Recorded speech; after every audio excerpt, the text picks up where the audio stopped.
Let's move to this now. The latest crime stats show that 558 children were killed in South Africa from April to the end of September this year. And there have also been over 1,800 cases of assault investigated with children as victims. Disturbingly, some of the children die at the hands of their parents, and Stellenbosch University has conducted research into this. And let's get some reasons behind this now. We're joined by Dr. Melanie Moon, who's an educational psychologist at Stellenbosch University. Thank you so much, Doctor, for your time this afternoon.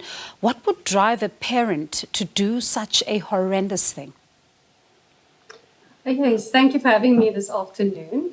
I first want to just clarify something. We only looked at revenge filicides. Filicide is a parent murdering their child or children.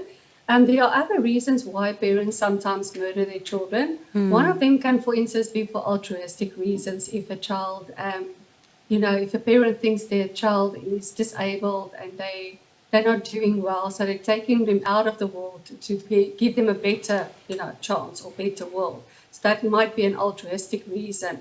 Or it might be an unwanted child. We've got many cases of unwanted children that we see dumped in toilets or next to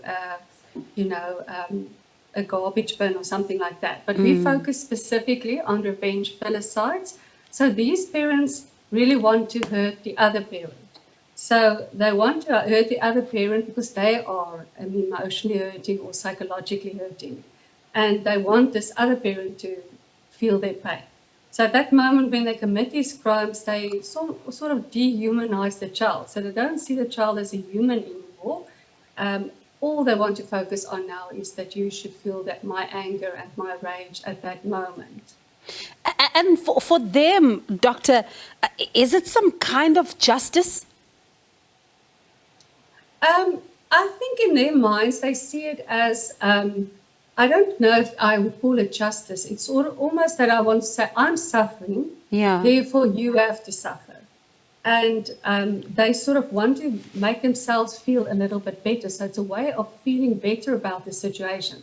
So they're not thinking of the consequences, or I might lose my family, or I might go to prison because I do commit this crime. They're just thinking, I am extremely angry now.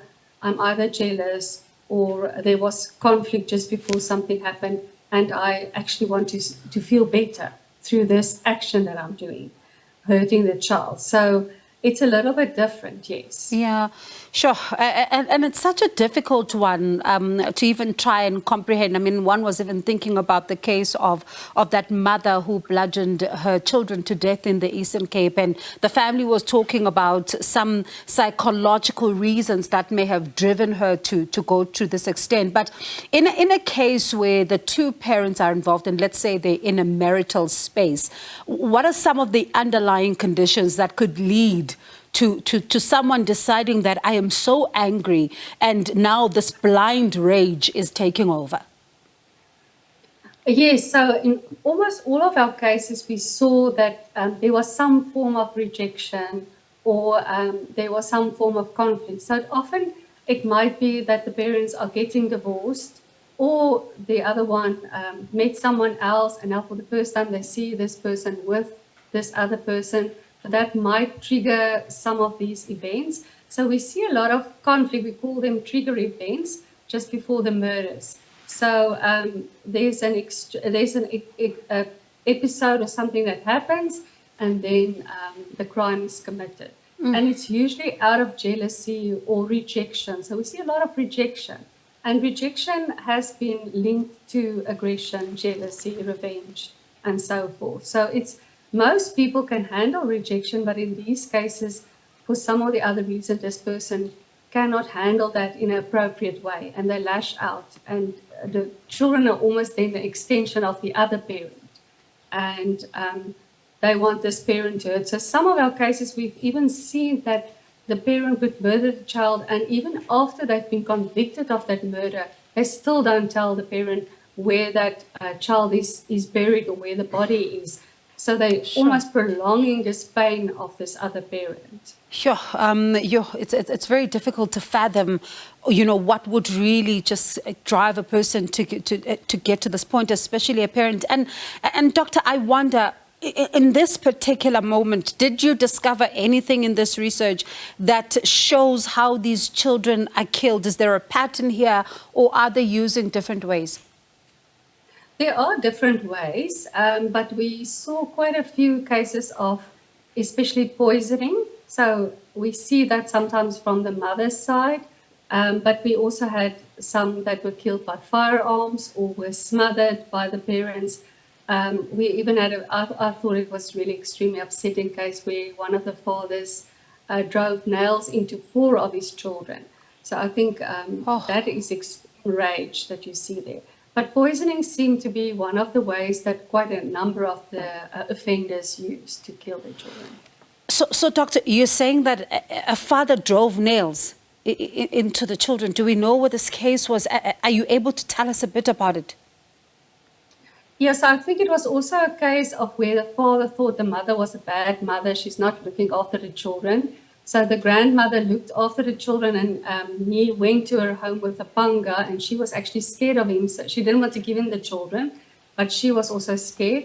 And then he took these children, to a field or something, and he murdered them. So I must imagine that they were quite scared, because this is the person that should protect you. Didn't protect them at that moment, but actually murdered them. So yeah, it was something about the mother was not a good mother, again, rejection. A lot of these offenders also want to control the situation. As soon as they feel they're not in control, it sort of brings this rage to the fore, and sometimes they can't prevent themselves of, going over into a violent act. And this is one of the worst acts, in my opinion, that you can actually commit, is to murder your own child, your own flesh and blood. Yeah, definitely. And Doc, one would then ask themselves this afternoon as they're watching to say, are there any telltale signs that as the other parent or one parent in the house, you should be looking out for to see if somebody kind of can get to this point? But I suppose it can also be difficult because it could be a trigger and a spur of the moment thing. You never know. So how do we even begin to try and prevent or navigate this? I agree with you. It's difficult to predict what you can do, but I think there are many cases that women or men, because we also have to remember that men also get, abused in relationships, that the other person sort of knows that it doesn't feel good. So there's either abusive relationship or a domineering relationship. Families often also know about that, But what I think we tend to do is we say, it's not that bad, or I can't get involved in the situation. So I'm very much for communities should pay attention to their neighbors and to people that rather go to the police or to the church or to this social worker and say, I'm worried about this family, than to later on say, oh, I thought there was something wrong. And I think if you're in a relationship like that, if you're worried about that, I think it's rather safer to get out of such a relationship than to sort of, stay into that relationship. Because I think you do see some of these signs earlier on, especially with the revenge filicides, because these tend to be more controlling people. They want to always be in control of the situation. And they once you want to do your own thing, you will see other violent act, or there would be conflict. So I think in many cases, people sort of knew something was not right. We don't necessarily say it's going to go into a murder or murder will be committed, but I think we still have to be, careful about these situations and rather be safe than sorry later on. Definitely. And Doctor, I wonder how much of this also can be looked through the lens of depression, because sometimes we see that some of the parents get abused emotionally and verbally so sometimes, and there's so much damage that gets done into them psychologically that they get to a point potentially where they even lose themselves and they turn to do some of these things. How much of that also plays a role in what we see your research uncovering? Yes, definitely. So we have different cases where we see a lot of depression. In some cases, like I said, psychosis. But we also see in these parents that sometimes, like I say, they don't have good self-esteem. So these that commit these crimes often, don't. It's almost as if they don't have enough love for themselves. They don't have enough support systems, and the only way they know how to do or to communicate is through aggression. On the other hand, the victims or the mothers are also sometimes people that later on think that this is how life is. I cannot do better. I cannot get out of the situation. And in some cases, that is true. They are financially dependent on the other person. So I think there are quite a number of factors. But there's a lot of psychological issues there at play as well. I also do believe that we don't see every second person committing these crimes. Filicide is thankfully quite a rare phenomenon, but it's still an upsetting phenomenon because I think the rest of the family gets affected as well as the community.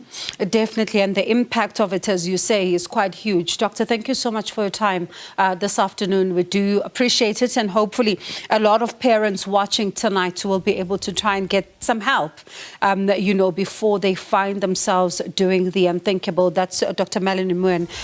She's the educational psychologist at Stellenbosch University.